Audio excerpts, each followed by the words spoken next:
The Canik TTI Combat.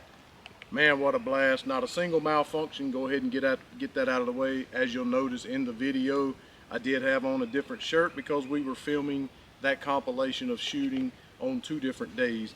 The first day I was out here, I was shooting some of the Blazer brass. I shot about 40 rounds of it, and I realized these copper shavings and stuff was coming off on me, so I didn't know what that was about. I didn't have any other ammunition except for carry ammunition that day. So I looked on the box and found out that we weren't supposed to be shooting it in a ported comped gun. So I didn't know that. If you already knew that, good for you. Don't tell us how big of idiots we are, but we did put about 40 rounds of Blazer brass. It went off without a hitch, no problems with that whatsoever.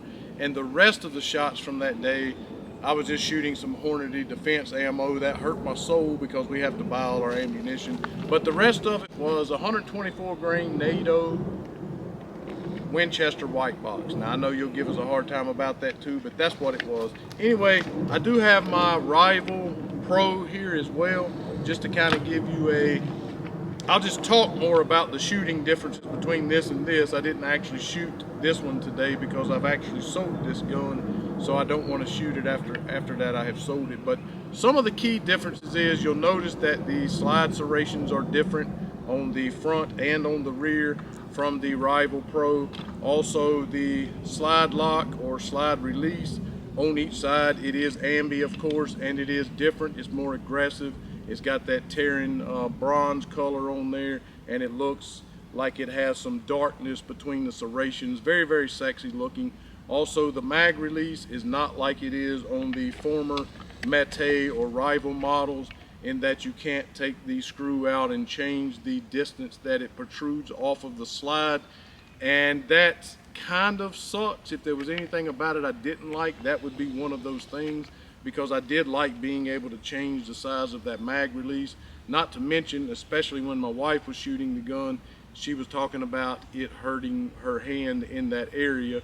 And it didn't really hurt my hand, but I could feel it there. So it kind of sucks that I don't have the option of lowering that down, or I'm sorry, yeah, getting it closer to the frame, if you will. I understand that it's a tactical mag release, and I can manipulate that without adjusting my grip, and that's good. So in that sense, it's good. They say that the Mete, Rival, and the Canik TTI have different mag wells. I don't know if that's true or not. I guess maybe some folks were saying that because it has the Terran tactical symbol on the bottom there, but the fact of the matter is it looks identical to the Canik mag well. If there's any difference to it at all, it's not noticeable to the naked eye. So I don't know if Terran actually done that or not. It's been said that Terran himself said, let's not fix what ain't broke when it comes to the trigger. As you know, Canik has probably one of the best striker fired polymer frame triggers on the market. I've said it. If you want to argue with me, that's fine. Yes, it's better than the PDP Pro. I didn't like that gun. This is absolutely the best polymer trigger on the market. There's zero grit in this trigger. It breaks right at 90 degrees on the wall, right when you expect it to. And the reset is second to none. No questions asked about that. So as far as the takedown on the two, that looks exactly the same. You will notice that the stippling, not only on the swappable back strap here, but also along the sides and the front, is way more aggressive than it is on the original, especially on the back strap. That is very, very sexy right there. I really appreciate that. It really gives you a way more firm grip on the gun. It's very slick on the original with just those little dots on there. Almost looks like an older P99 back strap is what it kind of resembles. And then of course you have your lightning cuts on the top and each side. You have your spiraled barrel in here. One of the things Terran also did is what he's famous for, and that is got the very, very low cutout here for your optic, versus on your other Canik models. Now this one is different because I was able to put the Trijicon RMR CC on here and get the little thin adapter plate on the bottom, and it does co-witness and is very, very sexy on this gun. So On this one, maybe not so much. I was able to get a co-witnessing option, but on most of the Canik models, they had that super thick plate that even had the charging handle on one of them that you could put in there, and you would have to get 3-inch sights to see through it to have your co-witness, and then it really wouldn't even be a true co-witness, as you probably would not be accurate with it at that point. So I really appreciate the low cut on the slide of this thing, because it gives you your co-witness with the factory irons here. And so you do have that blacked out serrated rear sight. It looks very similar. It's a little bit different from the other Canik offerings. It's more narrow. It's got more of a squared off to the U, if you will. The U notch is more squared off, a little skinnier, more straight up and down, but it's still black and serrated. And you do have your fiber optic green front sight, which picks up the light really well. Again, it does have a Terran Tactical symbol on the trigger itself, but I do not think that he changed or did anything with the trigger. As I mentioned already, I believe the slide serrations are different. It does have a single port in the barrel, and it has this 2-port, if you will, diverter or whatever in this compensator that is supposed to divert the, I suppose, the smoke away from the sight of the shooter.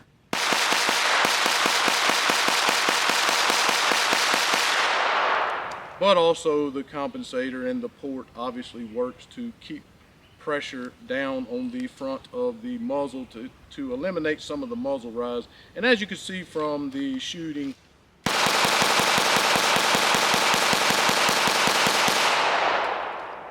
it definitely succeeds in doing that. If there's any negative I have to say about it, it would be that I can't or don't have an option to swap out the mag release here, and it does kind of ride your hand a little bit, which kind of sucks. You also have this loaded chamber indicator up here, just like on the former models. I really wish they would have taken that out. I can't believe maybe Terran didn't want to take that out, given that they shoot competition a lot of times with the optics, and it just dirties up that optic. And I did not have a whole lot of oil on this gun, and it still dirtied up the optic from the GSR and different things coming back into the glass.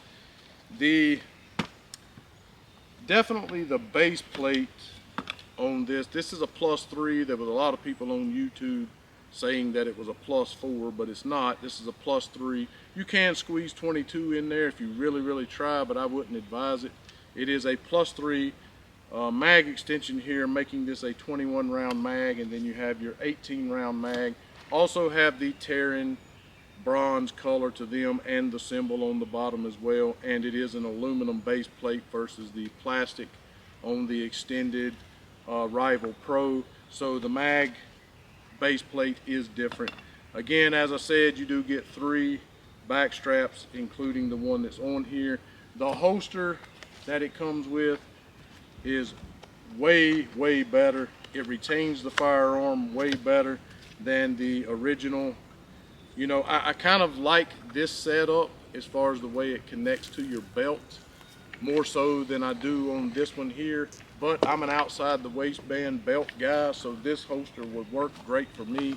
You have a retention screw here that's very easily manipulated.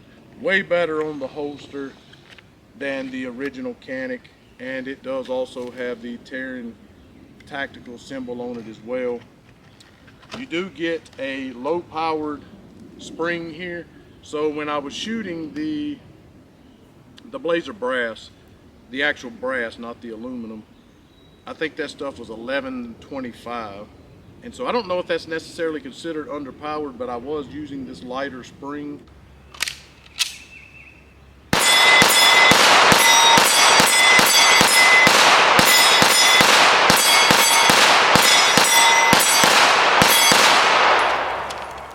On the 1125 for the 40 or 50 rounds or so of the Blazer brass that I used.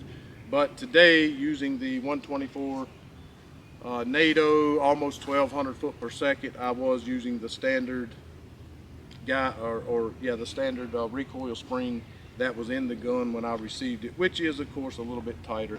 You have the mag loader, You also have this little punch to remove your comp on the front. I'm not going to do that. YouTube will lose their mind, but you just press on the front, this little hole in the front of the compensator, press it in, rotate it about halfway to the side. Just, you know, what would that be? I don't know, 30–40%.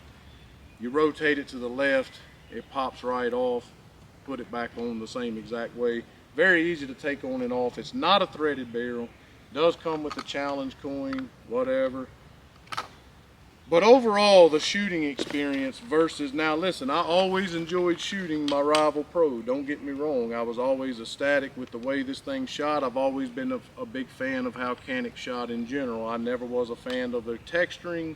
I never was a huge fan of the look of the slide and the serrations, and certainly not a huge fan of their optic mounting system and the way you mounted an optic up here. But everything else about it shootable, or its shootability, I really like. But this is just a sexy gun. These slide serrations are done right. This stippling or this aggression on the grip is done right. And the slide release or slide lock, and also the optic cut being deeper down. I do have my Coyote Brown. I did not have this Sierra coated to match the gun. This is the Trichicon RMR 3.25, and it is in Coyote Brown, which does match almost perfectly with the finish on this gun. Very fun gun to shoot. If I'm being honest, every year we try to determine which gun we shot that we love the most, that shot the best. Last year, that would have been the CZ Shadow. Me, I was going to say that it would be again this year, but I'm starting to believe that this one will take the cake this year for me. Unless I shoot, I don't know how I could shoot something that I had more fun shooting, was able to shoot more accurately and fast. As you saw, my wife wasn't lights out on the Texas Star, but way better than she was with other guns. Guys, we really appreciate you watching the video today. I do have a 3-pick rail up here, just like I do on the other Canik offerings. Other than that, and you know, one thing also before I wrap this up, the takedown is very easy on this gun, but down inside of here, all of this metal down in here, so the block and the trigger, all of this is very shiny, very well polished, nickel boron, I believe, maybe. I'm not 100% on that, but that has a lot to do with the smoothness of that trigger and just how awesome that trigger is. So if you haven't tried a Canik, and on top of that, you get a Terran Tactical Innovation for less than $1,000. You certainly can't beat that. Anyway, be sure you guys subscribe. We have heard that YouTube has been randomly unsubscribing people, especially if maybe you don't have your notifications set, you don't watch our channel very much. So be sure that if you have subscribed, that you still are subscribed. Go over, check out our content on our website. It'll have the latest videos up there. You can also pick up these hats. You can also pick up car coasters. What else? Keychains, you got bottle openers, you got all kinds of stuff on there. G2tactical.com, and the folks that make all of that stuff for us are at carolinasun@dome.com. Go over there, check them guys out, support them as well. And again, make sure you subscribe. I know we always ask you, but if YouTube is unsubscribing people, go on there, be sure you subscribe, hit the thumbs up, let everyone know where you can find the best blue collar review on YouTube, and stay tuned for more from the Canik TTI Combat. Have a blessed day.